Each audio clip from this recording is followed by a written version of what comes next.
Bonjour quatrième, D et F. Désolé pour ce long silence, j'ai été malade les jours précédents. Et dans cette vidéo, je vous propose de corriger la feuille d'exercice que vous aviez à faire sur WIMS.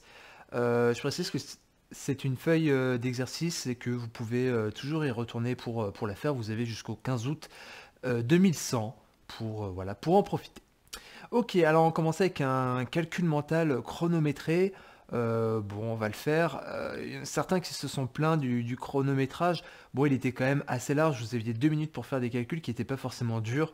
Euh, Par exemple, 85,74 fois moins 1. On a un produit d'un nombre positif et négatif, donc le résultat est négatif.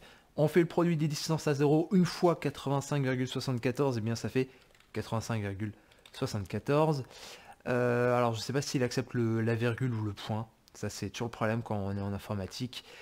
0,1 fois 33,98. Alors vous êtes censé savoir que multiplié par 0,1 c'est décaler la virgule d'un rang vers la gauche. Ce qu'on va faire. Ok, donc je décale ma virgule d'un rang. Je la mets là. Ça me fait 3,398. J'envoie la réponse. Super. Alors, 0 fois n'importe quoi, eh bien ça fait 0. Je vous propose de ne pas passer plus de temps là-dessus. Moins 1 fois moins 19. Produit de nombres de signes de même signe, donc le résultat est positif. Je fais le produit des distances à 0.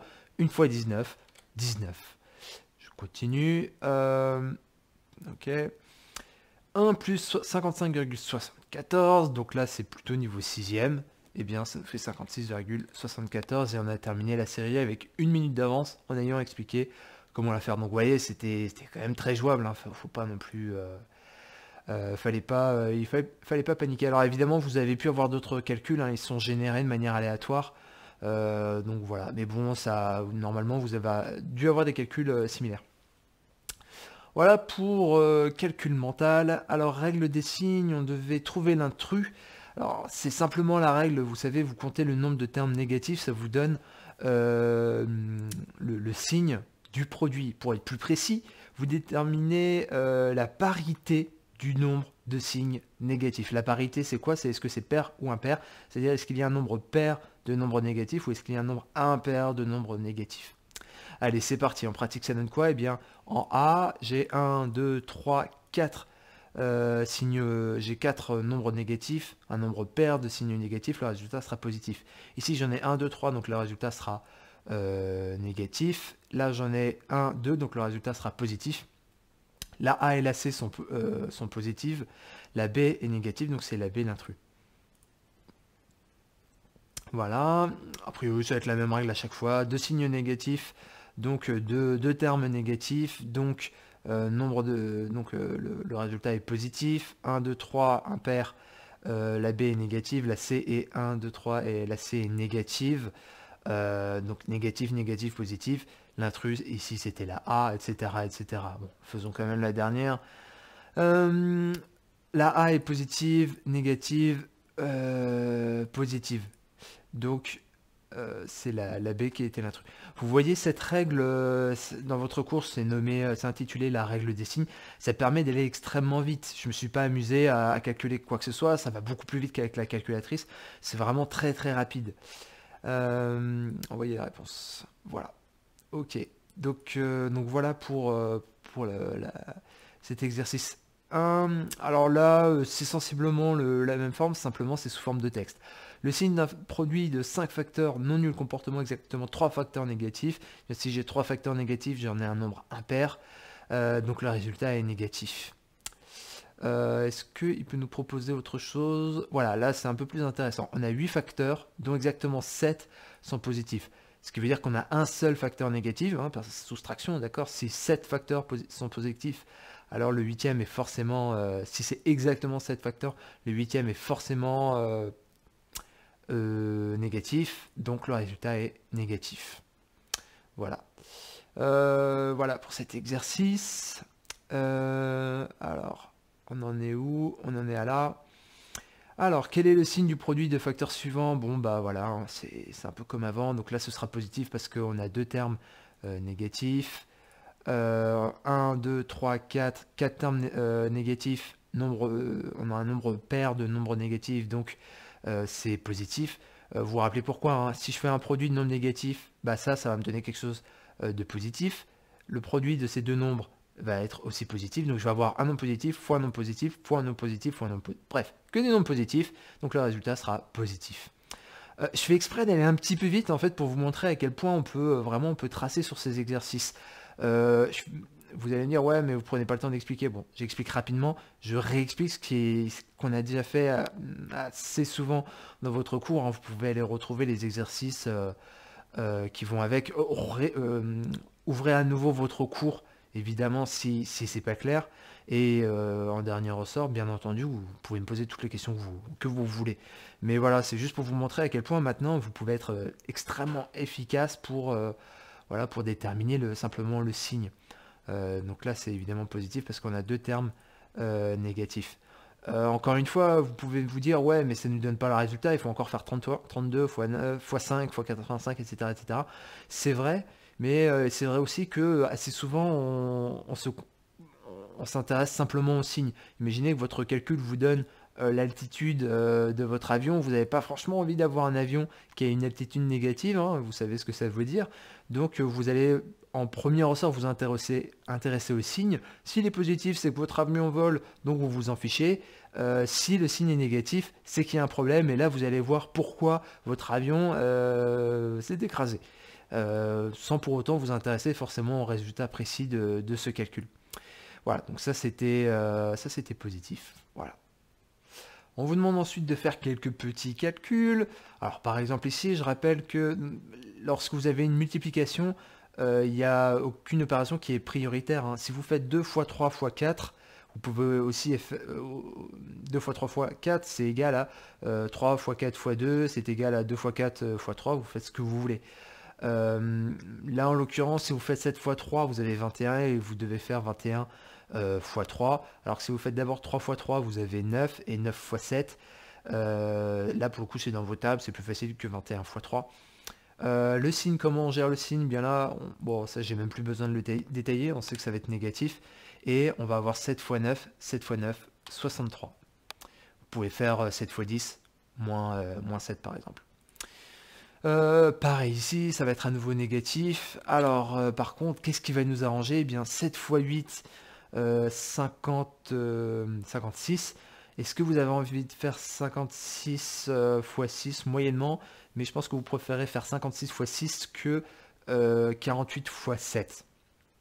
Alors, 56 fois 6, faut pas non plus trop paniquer. Alors effectivement, 56 fois 6, c'est égal à 50 plus 6, le tout fois 6.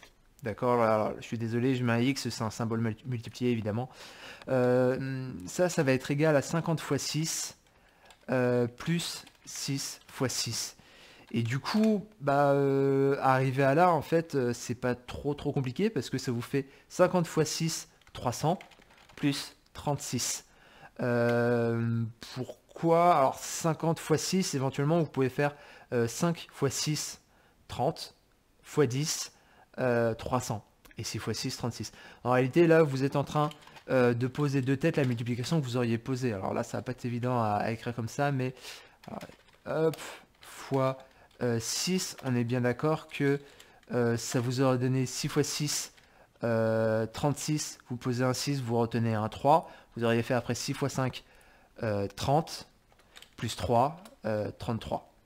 Et du coup, ça vous aurait fait 336. Vous voyez, j'ai essayé de poser une multiplication sur le logiciel de traitement de texte. Évidemment, ça rend pas super bien, mais je pense que vous avez compris l'idée. Donc ça se fait de tête, hein, c'est pas forcément un problème. Et encore une fois, c'est plus rapide que de sortir sa calculatrice. Après, si vous avez sorti la calculette, il n'y a pas de souci, hein. Comment dire, au collège, un calcul comme ça, on admet que vous ne le fassiez pas de tête. Et globalement, je pense que une grande majorité des Français l'auraient fait de tête, donc on va pas vous, pardon, l'auraient fait à la calculatrice, donc on va pas exiger de vous que vous le fassiez forcément de tête. Ok, poursuivons. Donc on en était là, voilà, 336. Envoyez la réponse. 2 fois 4 fois 7. Alors là, clairement, je pense qu'on a envie de faire 4 fois 7. Alors le résultat, il est positif, parce qu'on a deux signes au moins. 4 fois 7, 28. 28 fois 2, 56. Alors finalement, c'était peut-être pas le plus simple. Ça devait être 2 x 4, 8, 8 x 7, 56. C'était ça le plus simple. Et on a bon, voilà. Alors on peut poursuivre avec l'exercice de vocabulaire. Ça c'est beaucoup plus important qu'il n'y paraît à manipuler du vocabulaire. Quoi que vous fassiez, vous serez amené, enfin dans votre vie professionnelle, quoi que vous fassiez, vous aurez un vocabulaire spécifique à votre métier. On appelle ça souvent un jargon. Et ce jargon, vous êtes obligé de le maîtriser et de l'utiliser à bon escient parce que vous en aurez besoin pour communiquer avec vos collègues, hein, et c'est vraiment fondamental. Et là, on vous entraîne à faire ça. Même si plus tard, vous n'utiliserez pas le jargon mathématique parce que vous ne ferez pas de mathématiques. Voilà, c'est simplement c'est l'occasion de s'entraîner à utiliser un jargon qui nous permet de nous exprimer de manière efficace et claire, évidemment. Ok, le résultat d'une multiplication est un produit. Ça, c'est des choses que vous pouvez trouver dans des cours de 6e, hein, même si c'est aussi revu en 5e. 3 fois 10 plus 2 est un... Ah, ça, généralement, ça vous embête énormément. En fait, il faut voir le dernier calcul qu'on fait. Eh bien, vous savez que ce qui est prioritaire, c'est la multiplication. Donc, vous commencez par la multiplication, donc vous terminez par l'addition. Vous faites 3 fois 10 plus 2. Pardon, vous faites du coup 30 plus 2 à la fin. Donc, finalement, ça va être une somme. Je sais que c'est bizarre, mais en fait, la phrase complète, c'est je fais la somme de 2 et de 3 fois 10. Peu importe la valeur de 3 fois 10. Et ça peut aller très loin. Vous pouvez faire des sommes. Je peux faire la somme de 1 plus 2 fois 3 fois 4 fois 10 fois 9 fois 12 multiplié par x, le tout exposant 3 fois 2 fois la racine du nombre pi. D'accord? J'ai toujours fait qu'une somme. Une somme de deux termes, 1 et un truc horrible. Mais ça reste une somme. Donc voilà, voilà, c'est comme ça. Faut pas se formaliser, faut pas se dire ouais mais attends le gros calcul il est pas dans le 1 plus, il est dans le reste. Oui le gros calcul il est dans le reste, mais bon il faut quand même voir si vous voulez la structure générale. On a quand même une somme de deux termes. Il y a un terme qui est simple, il y a un terme qui est compliqué. Ça change pas la structure en soi. En maths on vous entraîne, comme dans beaucoup d'autres matières d'ailleurs, on vous entraîne à reconnaître des structures. Parce que dans la vie, reconnaître des structures, ça vous permet de structurer votre pensée, de penser de manière plus efficace, de comprendre comment fonctionnent les choses. Euh, voilà, donc c'est pour ça, c'est que quand vous entraîne à, même sur des, comment dire, vous pouvez manipuler des objets complexes, mais reconnaître des structures simples. Et du coup, sur les structures simples, vous avez des outils qui vont être efficaces, que vous allez pouvoir utiliser, même si vous manipulez des objets complexes. Voilà. J'ai envoyé la réponse. Oui, c'est bon. Poursuivons. Je vais un petit peu vite. Je sais que je vais un petit peu vite. En même temps, c'est un peu des révisions. N'hésitez pas à me mettre en vidéo si vous voulez que ce soit franchement plus long globalement ou sur un point en particulier. Je peux même revenir sur un exercice, comment dire, dans une vidéo, dans une autre vidéo si vous voulez. Alors, ce qu'il faut savoir, c'est qu'en informatique, ce symbole-là, l'étoile, c'est le symbole qui remplace la multiplication. Vous l'avez vu sur le traitement de texte, pour multiplier, je mettais un X. Pour un logiciel informatique, un X, c'est une lettre, c'est pas un symbole opératoire. Vous n'avez pas de symbole opératoire sur un clavier multiplié, vous avez bien un plus, vous avez un moins, mais vous n'avez pas de symbole multiplié. En fait, si vous en avez, c'est l'étoile. D'ailleurs, le divisé, c'est la barre en diagonale, le slash. Bien, 4 fois quoi est égal à moins 16? Eh bien, je fais un produit de deux nombres, l'un est positif, le résultat il est négatif, donc il faut que celui-ci soit négatif. Le produit des distances à 0 doit être égal à 16. Bien, 4 fois quoi est égal à 16? 4 fois 4. J'envoie la réponse. Je continue. Alors, quelle opération va faire l'affaire? Bon, très clairement, ça peut pas être une multiplication. Si je mets une multiplication là, 11 fois 14, ça va me faire un nombre énorme, hein. Si je fais une addition, 11 plus moins 14, je garde le signe du nombre qui a la plus grande distance à 0, à savoir moins 14. Sa distance à 0, c'est 14. Et du coup, on aurait un signe négatif. Donc, par élimination, en fait, c'est forcément le moins. Vous savez, quand on soustrait, on ajoute l'opposé. Donc, en fait, ça va vous faire 11 plus 14. Poursuivons. Alors, on a un produit, le résultat doit être positif. Ici, j'ai un nombre négatif, donc forcément, ici, j'ai un nombre négatif. Et après, eh bien, faut bien connaître ces tables. Dans la table de 9, qu'est-ce qui fait 54? 9 fois 6. Encore une fois, normalement, vous êtes tombé sur des exercices similaires. Vous avez même le droit de mettre sur pause à chaque fois et d'essayer de le faire vous-même avant que je donne la correction. Alors, on va faire un peu par élimination, sauf si on tombe direct sur le bon. Alors, le fois, ça va pas le faire. 10 fois moins 4, ça va faire moins 40. On va tester le plus facile. Le plus 10 plus moins 4, eh bien, ça fait bien 6. D'accord? On conserve le signe du nombre qui a la plus grande distance à 0. 10. Donc là, le résultat est positif et on fait la différence des distances à 0. 10 moins 4, 6. Voilà pour cet exercice. Alors, là, ça, j'imagine que ça a dû vous gêner plus que le reste. Comment supprimer des parenthèses alors qu'on a un signe moins devant? Alors, j'ai envie de reprendre l'image des punitions et des cadeaux. Une punition compense un cadeau. On peut ajouter des punitions, retirer des punitions, ajouter des cadeaux, retirer un cadeau. Retirer un cadeau, ça revient à ajouter une punition. Bon, vous avez 12 cadeaux, vous êtes plutôt content.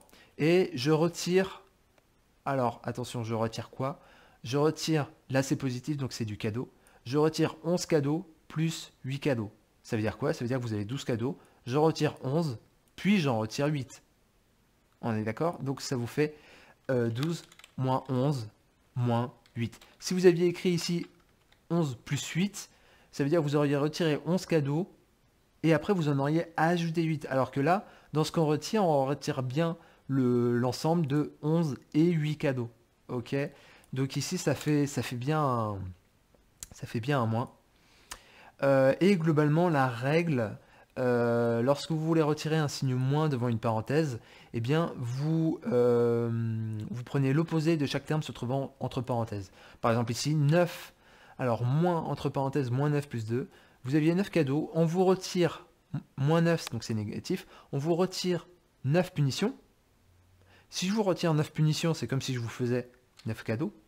Et aussi, on vous retire quoi? On vous retire 2 cadeaux. Si je vous retire 2 cadeaux, c'est comme si je vous faisais 2 punitions. Donc ça vous fait ça. D'accord? J'ai bien pris l'opposé de chaque terme se trouvant entre parenthèses. On aura l'occasion de revoir ça tranquillement. Je retourne à la feuille. On arrive au calcul. Effectuer le calcul suivant. 4 fois 6 moins 15. Alors je rappelle simplement que ce qui est prioritaire, évidemment, c'est ce qui se trouve entre parenthèses. C'est le rôle des parenthèses, c'est de donner la priorité à un calcul. 6 moins 15, ça vous fait moins 9. 4 fois moins 9, moins 36. Ici, priorité à la multiplication. Et du coup, ce qu'il faut voir, c'est que le calcul, c'est 6 fois moins 3. Excusez-moi, je reprends. Ici, le calcul, c'est la différence de 12 et de 6 fois moins 3. 6 fois moins 3, ça vous fait moins 18. Donc, ça vous fait 12 moins... excusez-moi, moins 18. Comme ceci. Et 12 moins 18, c'est égal à 12 plus 18. On ajoute l'opposé. Et 12 plus 18, 30. Voilà.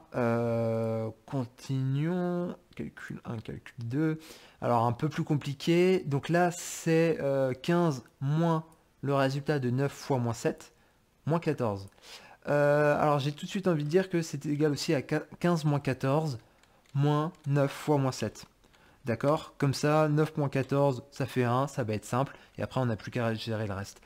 9 fois moins 7, ça vous fait moins 63. Donc tout ça, c'est égal à 1 moins 63. Donc 1 plus 63 et finalement 64. Ok? Encore une fois, c'est des calculs qu'on a vus souvent, mais bon, après, n'hésitez pas hein, à poser des questions. 2 fois moins 4, excusez-moi, 2 fois moins 2, moins 4, moins 12 fois 14. 12 fois 14, vous n'aimez pas, vous êtes en droit de ne pas l'aimer. Alors, ce qui vous peut... Comment dire? Vous pouvez peut-être savoir, à force, je pense, de le voir, si vous faites des maths, vous le saurez. 12 fois 12, c'est égal à 144. C'est ce qu'on appelle un carré parfait. 9 fois 9, 10 fois 10, 11 fois 11, 12 fois 12, 13 fois 13. On on les croise souvent, du coup, à force, on les retient par cœur. Et du coup, 12 fois 14, c'est égal, on est d'accord, à 12 fois 12 plus 12 plus 12. C'est égal à 144 plus 24, d'accord, 12 fois 12, on peut savoir par cœur combien ça fait. 12 plus 12, ça fait 24. Et du coup, ça fait un total de 168. Bon, ça se faisait en fait de tête. Enfin, ça se faisait de tête. Si vous savez que 12 fois 12, ça fait 144, ça se fait de tête. Si vous ne le savez pas, vous pouvez par contre savoir que du coup, 12 fois 14, c'est aussi égal à 10 fois 14 plus 2 fois 12. J'ai dû écrire une bêtise. Pardon, 2 fois 14. Oui, voilà, c'est ça. 10 fois 14 plus... Ah, excusez-moi. 12 fois 14 plus 2 fois 14. Donc 140 plus 28. 140 plus 28. Et c'est aussi égal à 168. Encore une fois, on s'en sort. Je sais que dans la vraie vie, hein, la majorité des gens prennent leur calculette et bon, et pourquoi pas.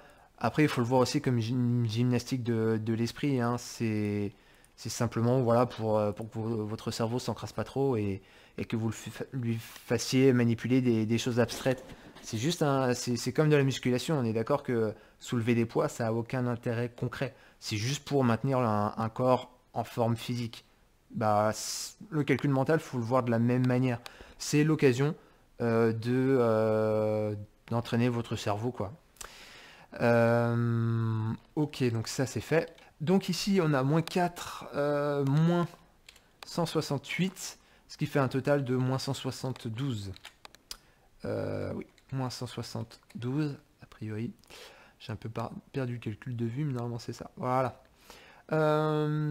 Alors, toujours entre parenthèses, c'est prioritaire. 14 fois 2 moins 4, donc ça va faire 14 fois moins 2. Moins 12, j'ajoute l'opposé. Excusez-moi, j'ai pas fini d'écrire. C'est ça que je voulais écrire. Voilà. Hop, plus 11. Et ça vous fait moins 28 plus 11, ce qui vous fait moins 17. Allez, partons sur moins 17. Super, c'était bien moins 17. Voilà pour celui-là. Alors, substitution, ça c'est assez important comme exercice en fait. Je vous invite à le faire parce que lorsqu'on va faire du calcul littéral, on le reverra. Alors, vous avez une expression générale en fonction d'une variable a. On remplace a par sa valeur. Alors, lorsque vous n'avez rien entre un nombre et une lettre, vous êtes censé remplacer par le signe multiplié. 9 fois a plus 8. Si a vaut moins 5, ça vous fait 9 fois moins 5 plus 8. Du coup, 9 fois moins 5 plus 8, ça vous fait moins 45 plus 8. Et moins 45 plus 8, ça vous fait moins 37. Où est la souris? Voilà. Etc, etc. Donc là, vous avez 8 fois A. Et vu que vous avez un moins, ça va faire moins 8 fois moins 8, 8 fois moins 8, moins 64, moins 64 plus 64, 5 plus 64, 71. Ok? Me suis trompé. Oui, 64 plus 5, ça fait 69, pas 71. Alors, je retourne à la feuille. Voilà. Et donc là, en fait, on peut faire des choses très compliquées. Donc là, ça vous fait moins 5. Alors pareil, entre une lettre et une parenthèse, c'est sous-entendu un fois. Ça vous fait moins 5 fois moins 13 moins 6.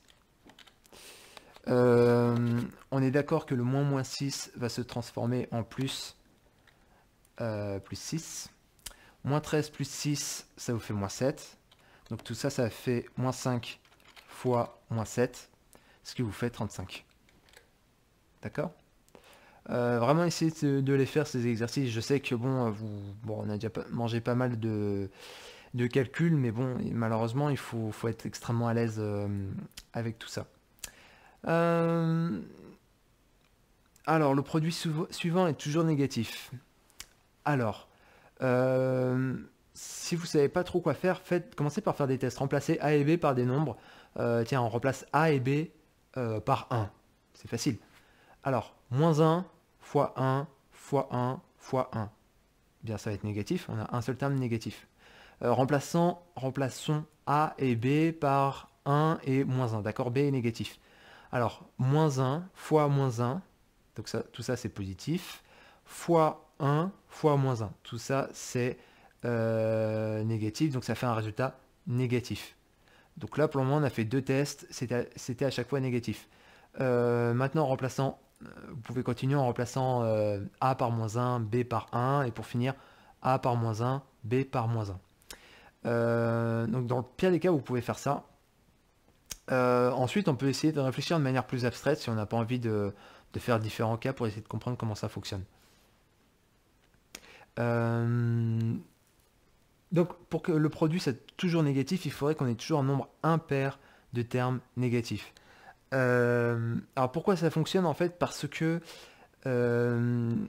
tout simplement, B fois B, que B soit positif ou négatif, ça va toujours faire un nombre positif. Moins 1 fois moins 1, ça fait 1. 1 fois 1, ça fait 1.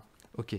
Maintenant, moins A fois A, je peux, en fait, le moins A, je peux l'écrire sous la forme... Je vais fermer ce truc, ce sera plus simple. Moins A, je peux l'écrire moins 1 fois A. D'accord? Et du coup, moins A fois B fois A fois B, eh bien, c'est égal à moins 1 fois A fois B fois B. B fois B, on avait dit que c'était positif. A fois A, pour la même raison, c'est positif. Et donc, en fait, on a tout le temps un facteur moins 1 ici qui fait que notre résultat est négatif. Donc, la raison, pardon, la réponse, c'est effectivement vrai. Cette expression-là est toujours négative. Donc après, on peut, pardon, on peut réitérer tout le temps le même raisonnement, hein. U fois U sera toujours positif. Je ne sais pas pourquoi il parle d'ailleurs de U et V. Donc moins U fois U sera toujours négatif. D'accord?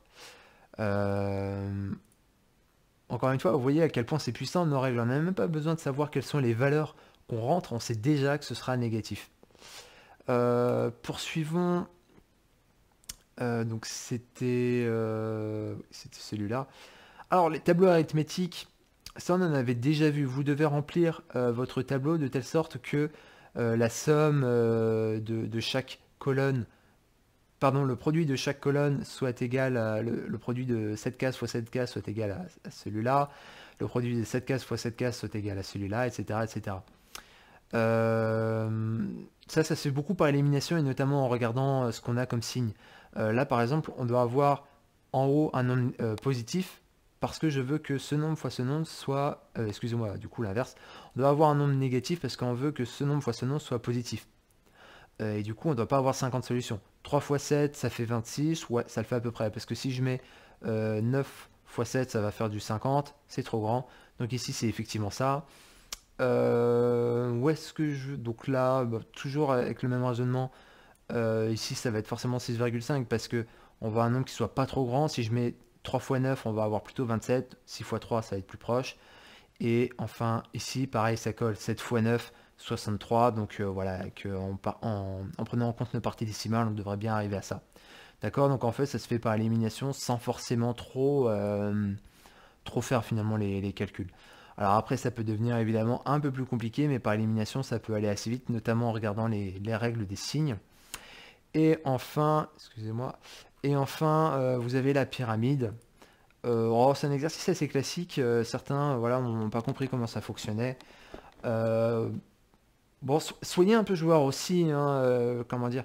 Si vous rejetez ce type d'exercice, nous, profs, on est obligé de vous donner des exercices du type calculer A, B, C, D. Vous voyez, c'est des exercices un peu basiques. Là, on essaie de vous proposer une forme un peu plus sympa.